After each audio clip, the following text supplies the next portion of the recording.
তুই আমার ছাইরাই গেলি রে সকিনা।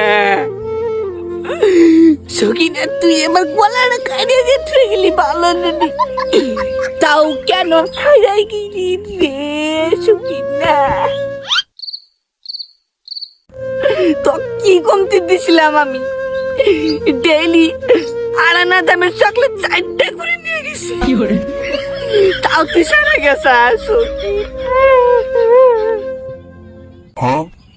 ওক সাইরে গেছে ভালো হয়েছে, আড়ানা দাম চকলেট কেডা নিয়ে যায়, তাও আবার 4টা করে। ভাই বেশি হয়েছে নাকি? দূর বোধাই, আড়ানা দামের চকলেট কোনদিন বেশি হয়? ডেরি মিল্ক চাইছিল বানি, নিয়ে গেছে আড়ানা দামের চকলেট, সেই জন্যই বেড়ে কাপ করছে। তোরা কিছু কস? না না ভাই কিছু কই না, আড়ানা দামের চকলেট তাহলে আঙ্গুর কখন খিলাবি?